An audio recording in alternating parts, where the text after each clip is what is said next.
Hello, I'm Meg Riley in Minneapolis, and you have joined us for another episode of The VUU. It's mid-September here.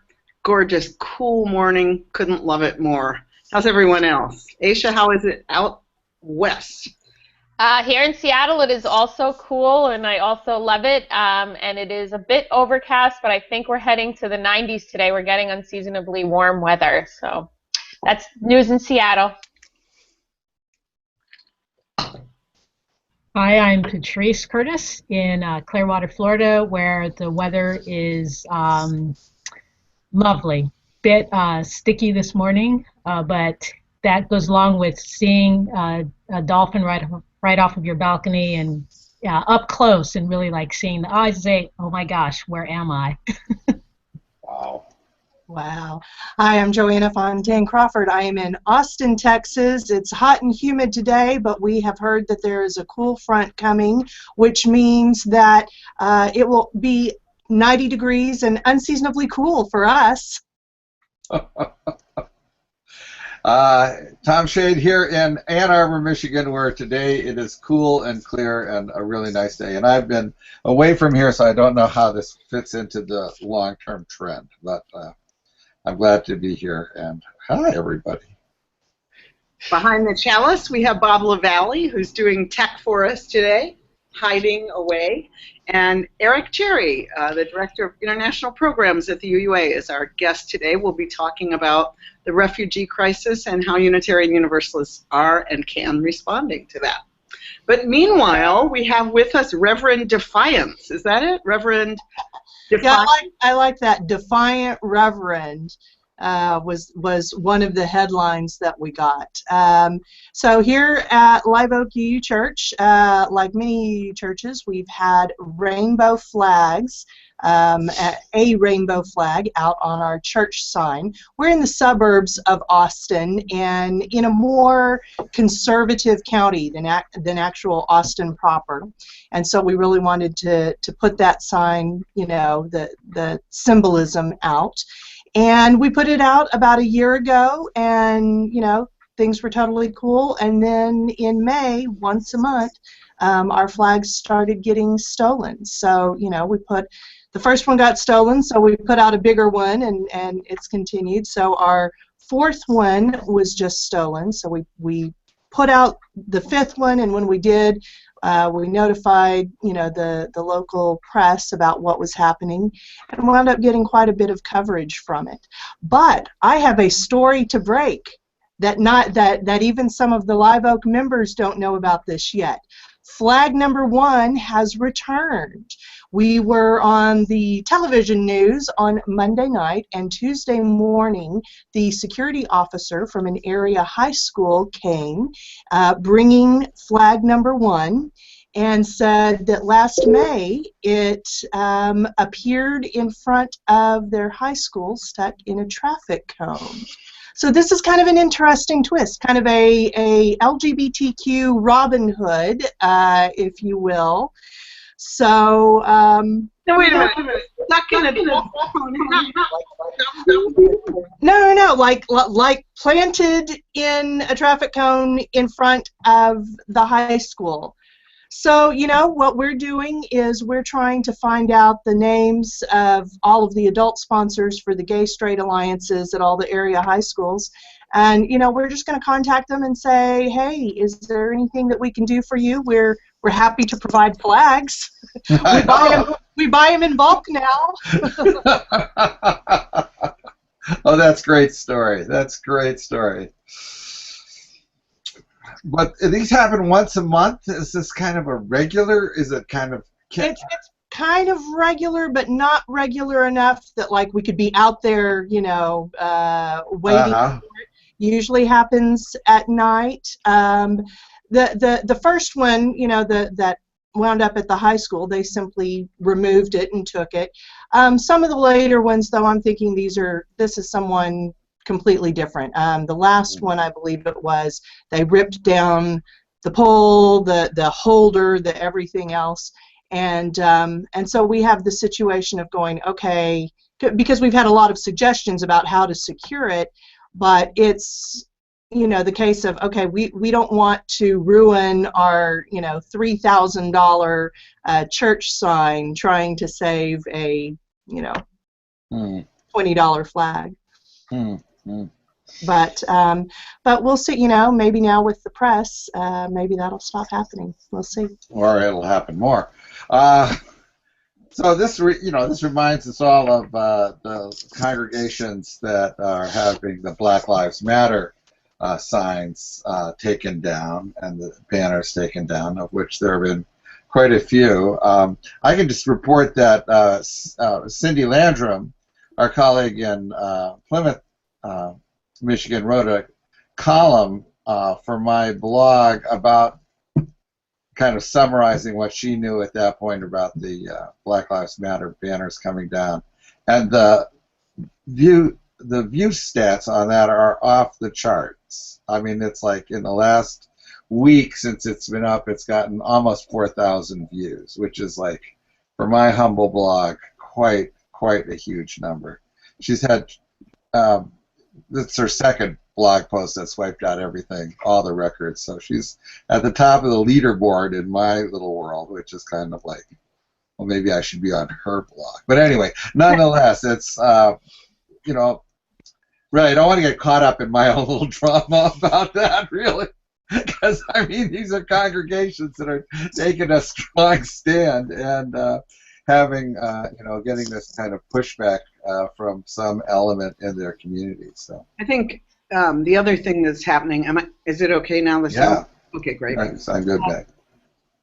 The other thing that's happening is that it's happened at CLF, and I know it's happening at people's Facebook pages, is that trolls are just showing up in hideous regularity, saying horrific things. And I know that Unitarian Universalists are really devoted to free inquiry and all that, but I'm just for blocking them. They're not there for conversation. They're there to make trouble. And I do not think that we owe it to everybody with an opinion to harbor that opinion on our Facebook pages. So if somebody wants to have genuine dialogue, I will listen to them, but that is not what those trolls are doing. And I've been disappointed to see some churches backing down in the face of the trolls. The trolls, no, you just get rid of them. They're not what we're doing. And I'm sorry if I seem like I'm not Unitarian Universalist in this, but I do not think that we need to entertain every opinion that comes by, because these people really, this is what they're doing. They're just trying to shut down, actually, the conversation that needs to happen around race and racism and whiteness, and is finally happening. And so, in a way, the backlash, I think, says we are in the right conversation, because really putting up a sign just should not be such a big deal, right? But if somebody's, spray painting all in white over black, I mean, it's so weird for somebody like, for Unitarian Universalists whose first principle is basically all lives matter, that suddenly that is being used as a curse and as a denial that some people are, in a special kind of pain and oppression here. It's really an interesting. Well, and there's a violence in this, and I can understand someone hearing that and going, oh, come on, it's just a sign, it's just a flag. But it was one of my members who's a trans woman, on this deal with the flag, who said that she can't, yeah, it's just a flag, but she can't help but think, okay, the person who ripped that off the sign, if I run into them somewhere, the way that she wears the pride flag is in her body, is in her appearance and her being, and what happens to her when that person runs into her. And I would say the same thing with those. I mean, I've been watching this with the Black Lives Matter signs, and the way that it has been done in so many ways has been so violent, like literally cutting the word black out. It's very disturbing, and I think you're right to say, no, this isn't freedom of speech to allow this sort of thing. There have been down here in Florida, there have been several churches that have also lost their Black Lives Matter's either been removed or defaced, and they've received, like Vero Beach, they've received a fair amount of press, which is great, but it continues to have kind of this overhanging feeling of depression, or oppression, right, over anyone who wants to wear that kind of either wear the banner or wear the button, or really, as you're saying, you're talking about your congregant who lives the rainbow flag in the way they look, and you've got lots of yous who are living Black Lives Matter by the way they look, right? It's the same kind of thing. Yeah. The other thing that I think the trolls and the outward violent acts towards people and the signs is one thing. What I want to also lift up is the conversations among Unitarian Universalists who, their heart is in the right place.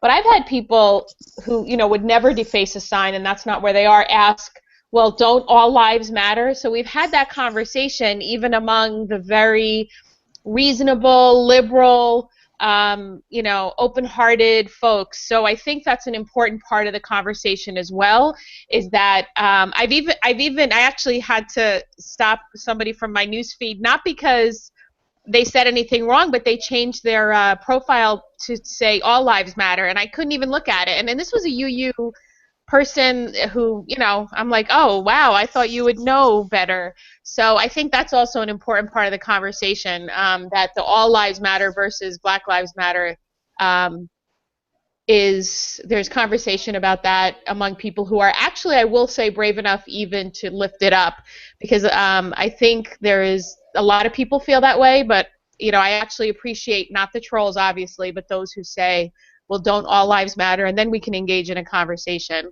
But the sentiment is out there. Absolutely. Among UUs. Yeah, for CLF, that's our guideline. If we leave something or take it off, is this person looking for an honest conversation about this? Right. We don't all have to agree about every single thing, but are we all willing to have this conversation? And there are people all over the place in our congregations about everything, but I think if we're not willing to listen and to learn something, the conversation just can't happen.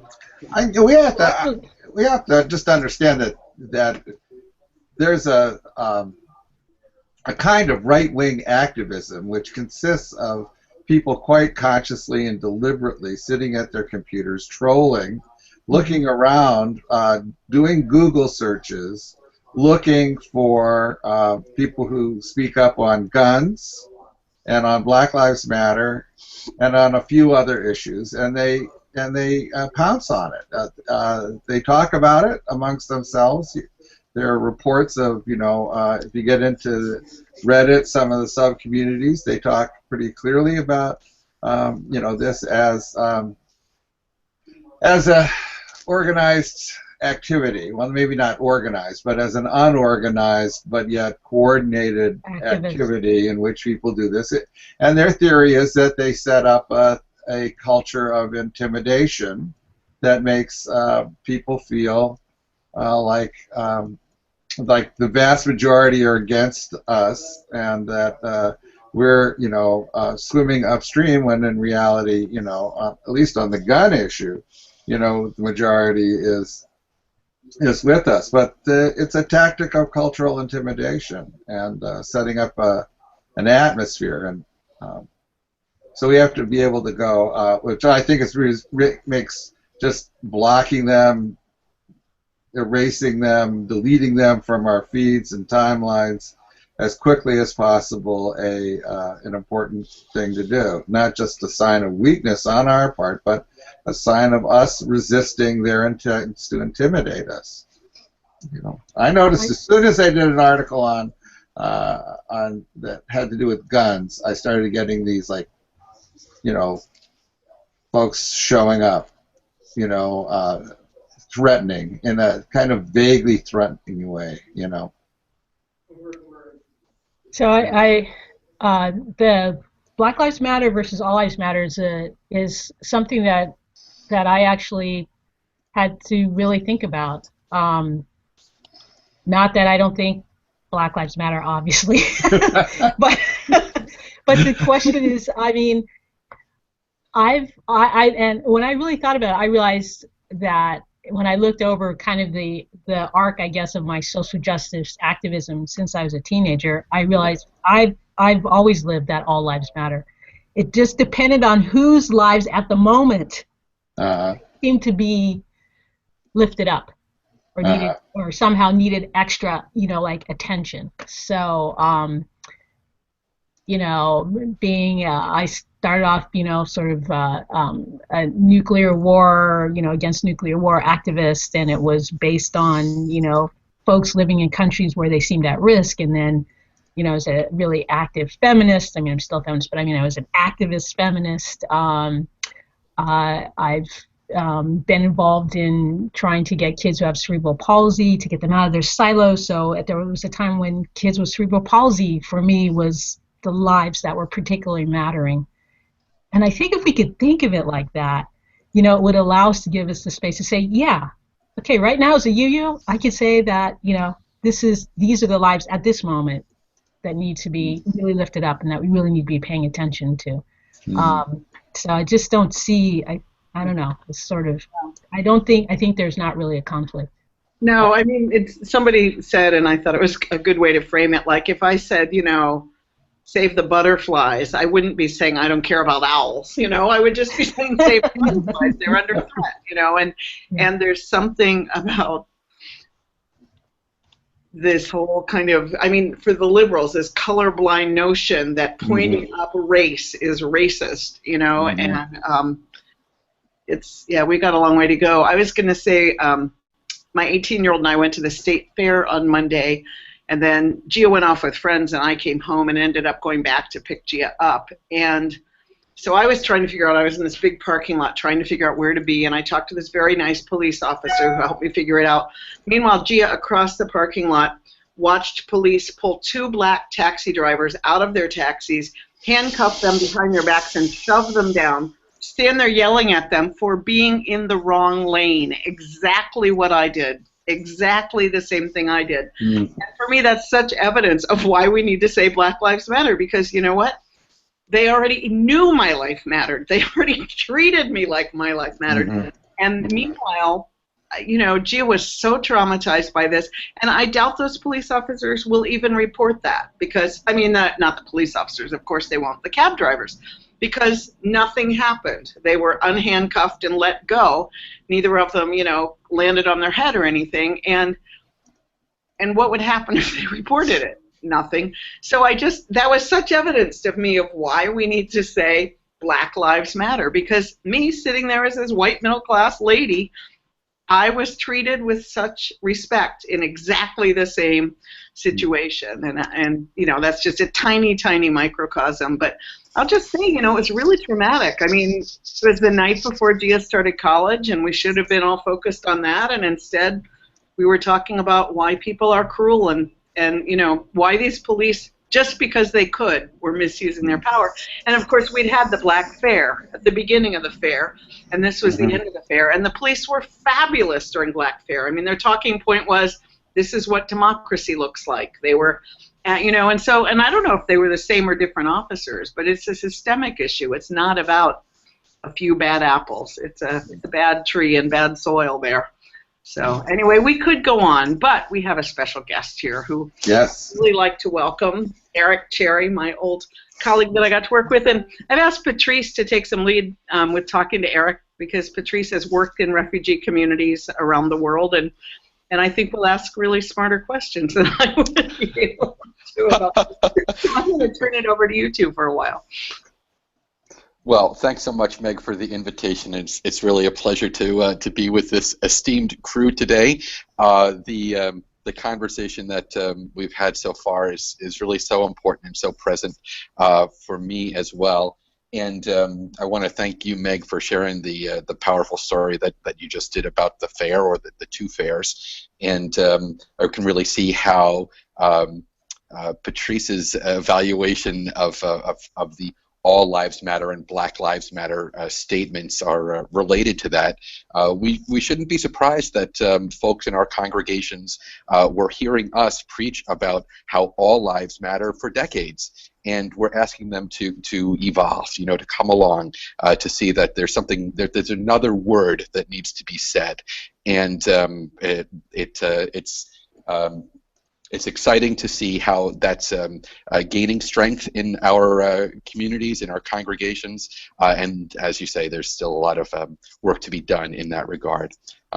So thanks again for the invitation to be part of the conversation about refugee, asylee, and migrant justice work, and also with the previous conversation that you've engaged. So Eric, there's been obviously a lot going on in the refugee crisis, and it's been sort of a long. We're specifically talking about sort of what's going on in Europe, Syrian refugees, the incredible bottlenecks and deaths, not just in Syria, but also everybody who is trying to get from one place to another, especially when they're at the mercy of folks who basically troll and moving people, right? I mean, really. And I know so, but we know Syria's been going on for a while, and I'm wondering if you could give us a little bit of history, perhaps, in sort of involvement of UUA or not, or which organizations, maybe even in the UU world, have been doing things that may have been not so much under the table, but under our radar, so that a lot of UUs wouldn't necessarily know that there are, that we have been involved, and we're not sort of just now coming to this issue.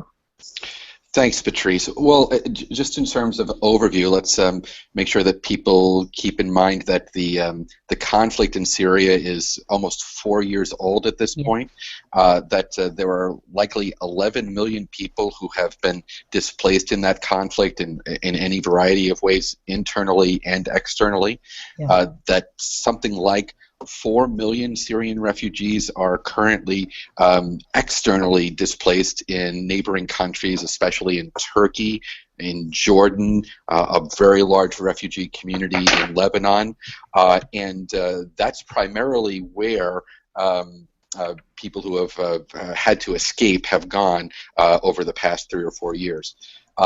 Those are difficult places to be in themselves, and what we're seeing now is those refugees expanding into other parts of the world where a future might appear to be brighter, and we certainly hope that it will. The risks that they're taking in order to get to a safe place, or let's say a safer place, are extreme. They're dangerous. Unitarian Universalists need to keep in mind that people are suffering and dying daily, even when it's not on our news feeds, that's a reality of this part of the world.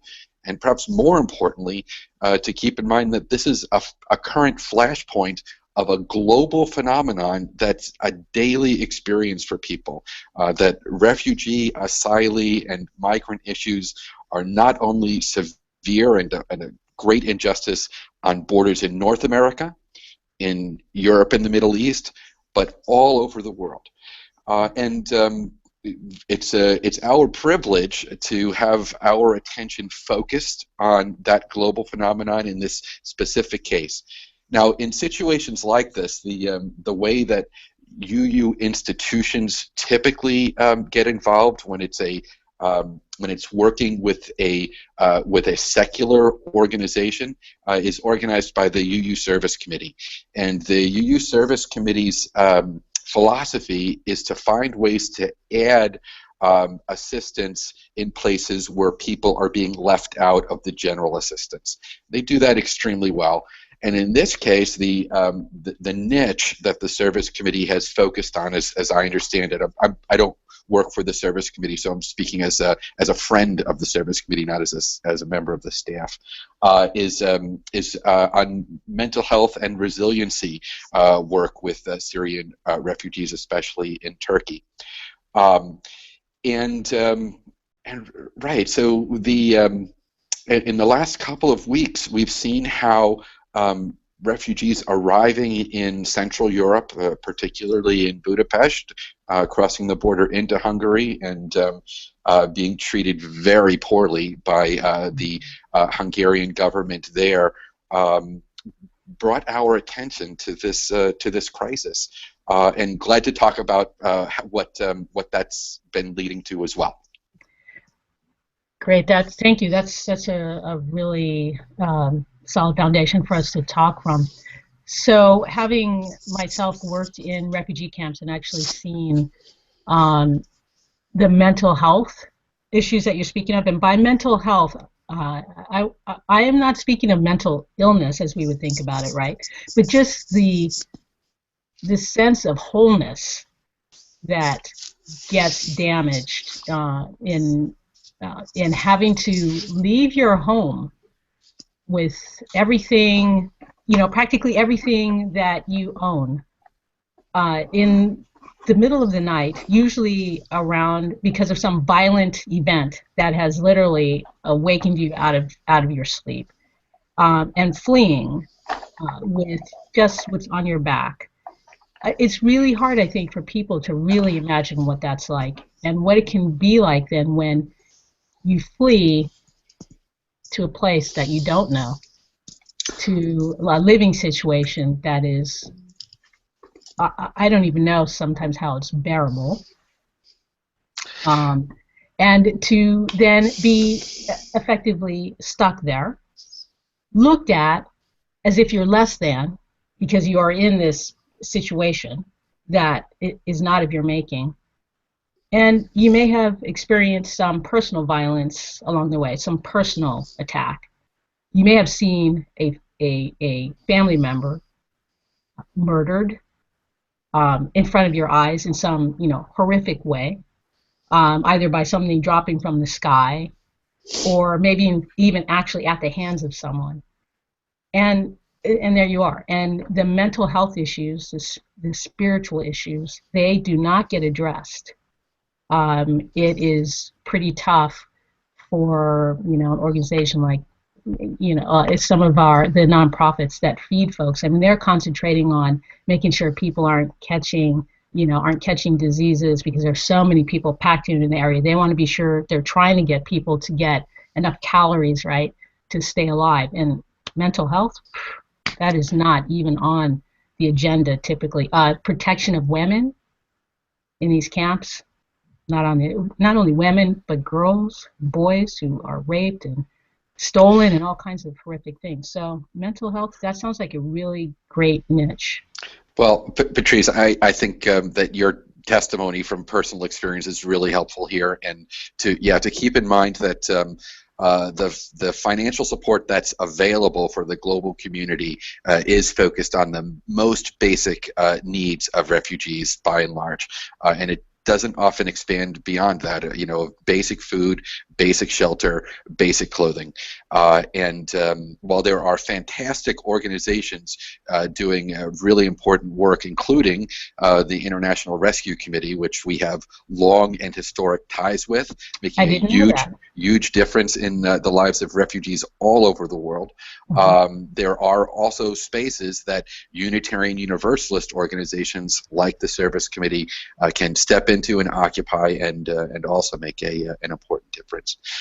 Want to just also tag on to that, Patrice. You were wandering into the realms of theology and spirituality, and that's one of the other really important opportunities here for American UUs who are separated from the crisis in Europe by thousands of miles is, what is our religious responsibility in view of what's going on? And I think that there is theological work that we're called to do, that there's spiritual work that we're called to do, and that we have a tendency to think that that's unimportant, that doesn't make a difference, that's filler. My feeling is otherwise. I think that we need to do that in order to be good partners over the long term. And let me tell you, this crisis and the global reality of migration, immigration, and refugee justice is not going anywhere. We can be sure that if anything, it's going to increase dramatically in intersectional ways with global climate change. So let's hope that we can help our faith community prepare to be involved in this variety of justice work over the very long term, as much as we find ways for our community to be involved in this significant specific crisis in Europe. So Joanne has a couple of questions here. So she's wondering whether you've noticed any sort of pattern to the way the world is responding to humanitarian crises. And before, I'd like to hear what you say, but before that, one thing that I want to say that I've noticed is that over the years, since I was originally involved in humanitarian assistance, I've noticed an incremental, shall I say, getting better about what it, about providing this kind of aid. That it used to be incredibly patriarchal, from the perspective that whoever had, the food, the United States, for example, would give our excess food, right? Not really thinking about whether it was the appropriate type of food aid, but our farmers grew too much of this, let's give this away, to kind of a more nuanced understanding. So I've seen some movement, but I'm wondering what you've seen perhaps in the religious world, maybe in response to the crisis over the time that you've been the director for a long time for international work at, sorry, I'm not trying to say you're old or anything, I'm just saying, but for at least several years, I don't remember how many years. Perhaps you can talk about what you've seen change in the time that you've been here. Well, so thanks for that question, Joanna and Patrice. It's been a privilege for me to be working with faith communities and interfaith organizations that really largely share values that we assume are present in American Unitarian Universalism in this crisis as well as in many other crises. And one of the examples of how that plays out is in Hungary, where again we saw almost criminal treatment of migrants and refugees and asylees by entrenched institutions in Hungary. That's complicated by a number of historical truths about that part of the world. Our faith partners in Hungary took a very different point of view.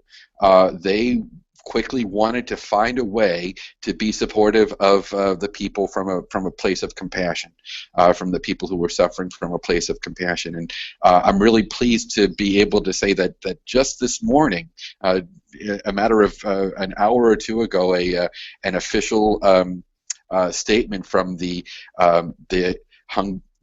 Hungary district of the Hungarian Unitarian Church, which includes Unitarians in Transylvania, is that they are working closely with an organization called Interchurch Aid in Hungary, an organization that the Unitarians helped found almost 50 years ago to provide this kind of basic support to refugees that are coming through Hungary, people that are in need.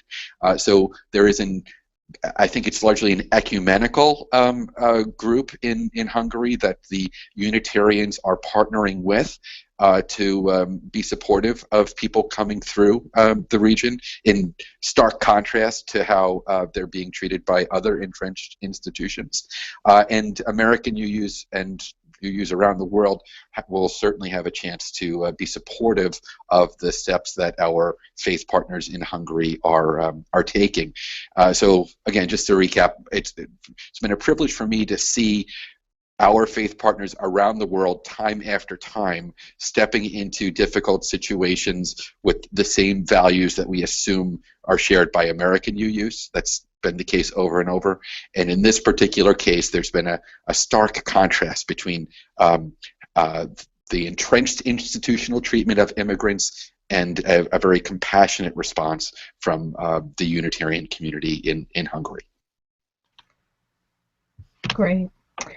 So Joanna had a follow-on question, which is also a question that I was going to ask. So, you're a UU. 2 years ago, right? You see what's going on in Syria, and you wonder, what can I do? It seems like a huge issue. It's it's a violent civil war, civil conflict. What is it as you use when these situations are breaking out So not waiting for 4 years, right? It took 4 years for it to get to this point. And I've been sort of seized with watching it unfold and wondering why Europe, United States, someone wasn't doing more to actually try to address the civil conflict, the root, right, of what we're seeing now, this big movement of people that we're seeing. And, so Joanna said, so what can a single person do? Yeah. Well, so again, I think that there are a spectrum of things that Unitarian Universalists are called to do. And again, I think they begin with spiritual and theological work, remembering our history and how we have been involved in this kind of work over and over again in different eras. To understand the situation as best we can, in other words, to educate ourselves, and then to find the partnering institutions who are doing work which matches up with our analysis of what will make a difference in people's lives. My tendency, and I think many of our tendencies, is to look to Unitarian Universalists organizations to hold up our values best in situations like this. And in that case, when we're talking about work with secular partners in various parts of the world, the go-to organization is typically the Service Committee. And I hope that people will familiarize themselves with the important work that they're doing.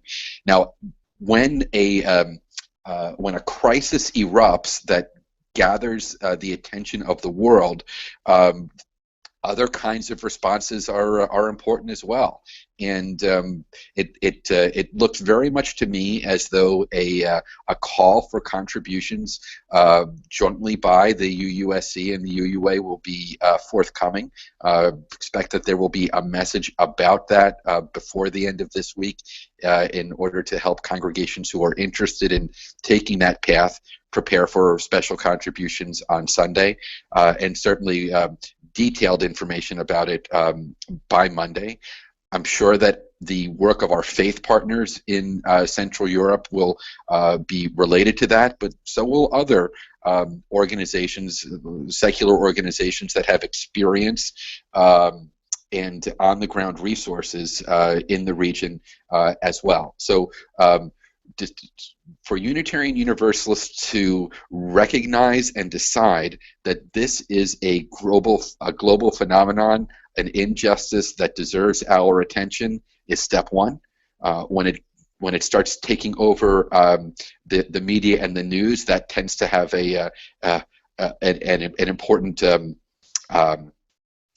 influence on making that decision, and then accelerating. Thank you, and then figuring out how we want to channel what we can bring to dealing with that injustice in helpful ways, and that will be the case in this terrible crisis as well, I'm sure.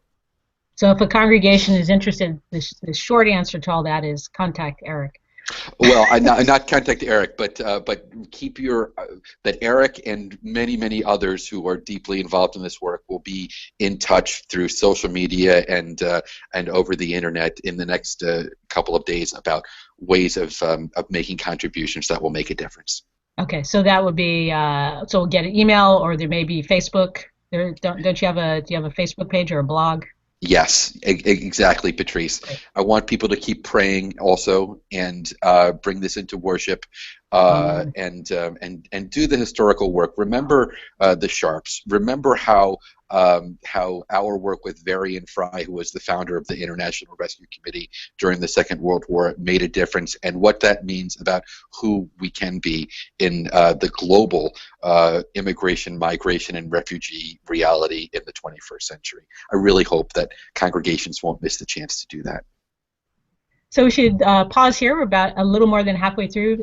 Everyone sort of reintroduced themselves, and then Meg's got a connection she wants to make with Donald Trump. It'll be interesting. So and Patrice Curtis again, Reverend Patrice, in Clearwater, Florida. I'm Joanna Fontaine Crawford in Austin, Texas. I'm Tom Shade in Ann Arbor, Michigan, and just amused by the fact that all media these days eventually ends up talking about Donald Trump. So go, Meg, go.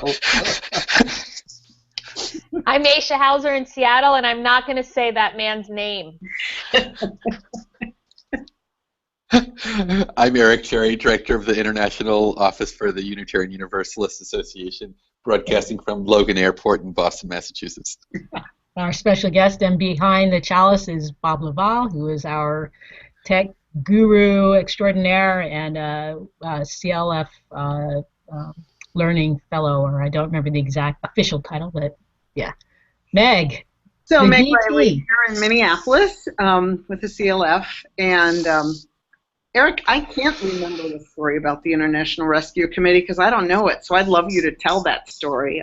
That would be a great one for me to have, but all roads do lead to Donald Trump right now, but I think it's because he is setting this immoral framework about walling people away in such dramatic, hateful ways, and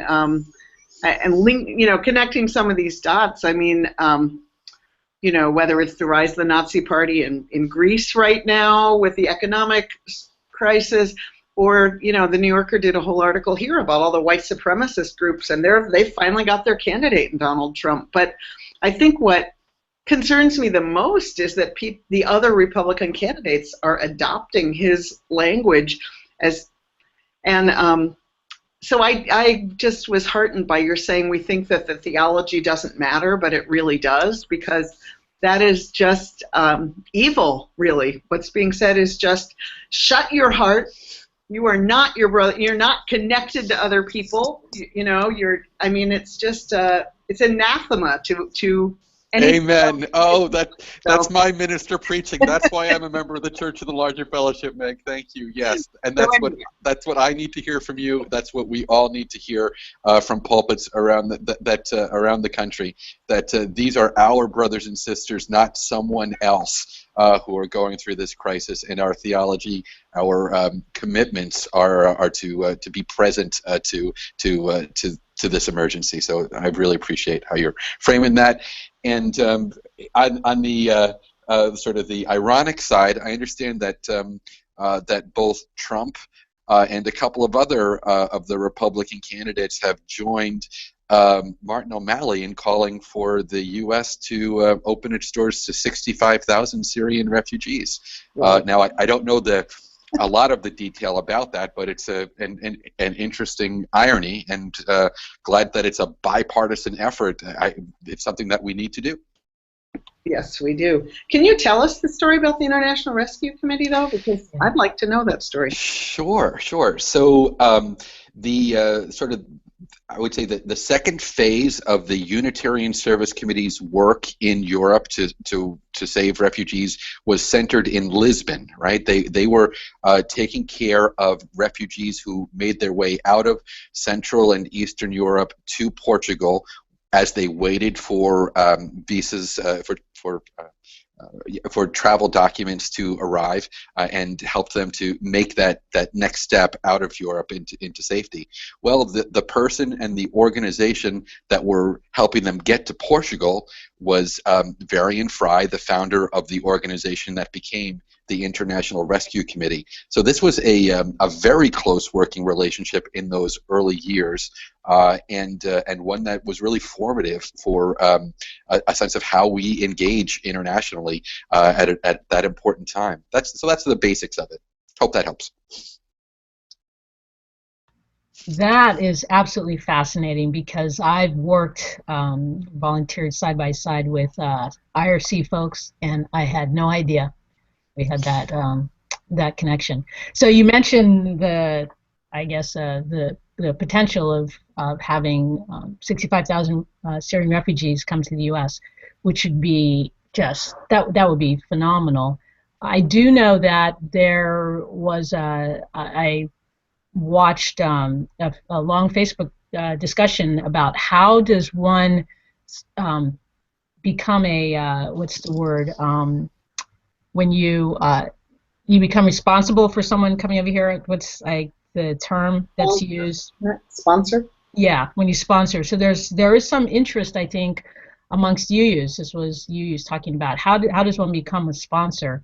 I don't know if you've heard anything about that, Eric, or if there's any sort of information you might give folks about that. I mean, clearly that is, that would be sort of an amazing step to take to be a sponsor. I don't know if the UUA knows much about that.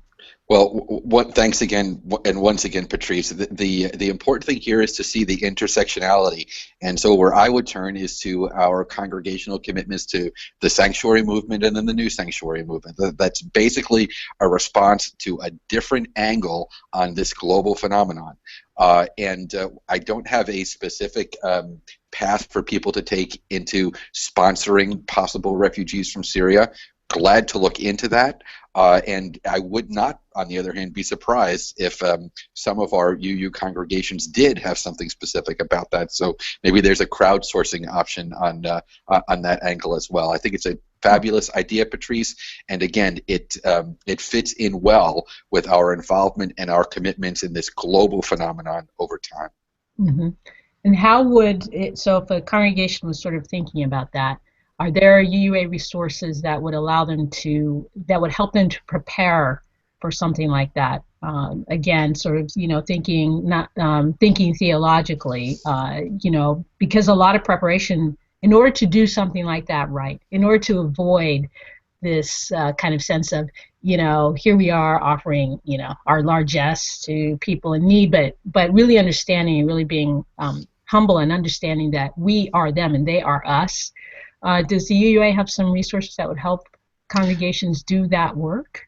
Well, so I suspect that we first turn to a partner organization like the New Sanctuary Movement and look for the tools that have been developed for response to a different part of this global phenomenon, as I say. Which is our own border, right? Exactly. And my guess is that there aren't many resources developed yet for that are specifically related to sponsoring or assisting refugees from Syria in the United States. If there are individuals or congregations who are seeking assistance with that, be very glad to hear from them either by email or by phone, and likely connect them with others who have great suggestions or ideas to work with on that front. What about College of Social Justice? Are there any trips that you think would be appropriate? I mean, a whole congregation couldn't do that, but I've often wondered that some of the good work that College of Social Justice is doing, if anyone has ever thought of taking it and sort of making it into a kind of curriculum, some portion of it, especially the portion where you're talking about becoming aware of what it means to step into the shoes of someone else. If there's been any thought about making some of that available as curriculum so that congregations could take it who can't necessarily send, whole bunches of folks on those trips. I think that's a fantastic idea, Patrice. I can say that there certainly is understanding and expertise within the College of Social Justice alumni and the staff and organizers of that work that would come to bear in supporting congregations in the current situation. I'm not sure that there's anything published that is specifically related to Syrian refugees, but for sure, the work that the college does helping individual UUs and UU congregations get a clear sense of what it means to be a partner, a faith partner, in the midst of a terrible injustice is most definitely related to this current refugee immigration crisis in Europe. No question about that. So Aisha has a great angle or a good question. Well, and it also came from Tom, but I had been thinking about it with relation to what's happening with climate change and oil. I mean, nothing happens in a vacuum. And I happen to be Egyptian. I was born in Egypt, and so what happens in the Middle East is close to my heart. And there's water issues. There's severe, I mean, we're all living and seeing the drought in California, but what's been happening in the Middle East and the Middle Eastern countries, all of them, there's been severe water problems. And next to the water, which you can't drink, is oil. However, you get a lot of money from oil. And so what I think a lot of people don't realize is how much of the conflict. ISIS is controlling, actually, I think I heard now, most of the oil fields in Syria. So this is way more complicated in terms of trying to, take sides or deal with the civil conflict on the ground. So there's so many sides to this, and one doesn't know where to start. But I would like to hear your thoughts, Eric, on that.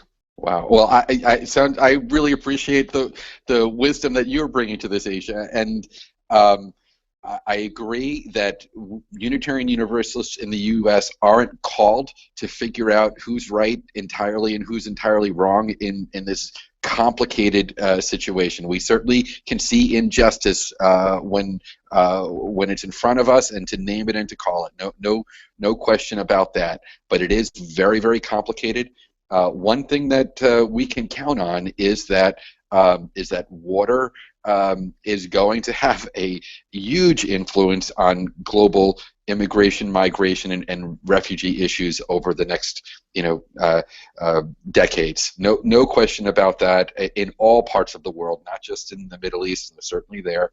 And yeah, the resources that exist in a particular community, or especially oil in the Middle East, have a huge impact on conflict, on economic disparity, in all sorts of ways in this all over the world, including in this part of the world. And it's really appropriate to name that, to recognize that that's a part of what's going on here.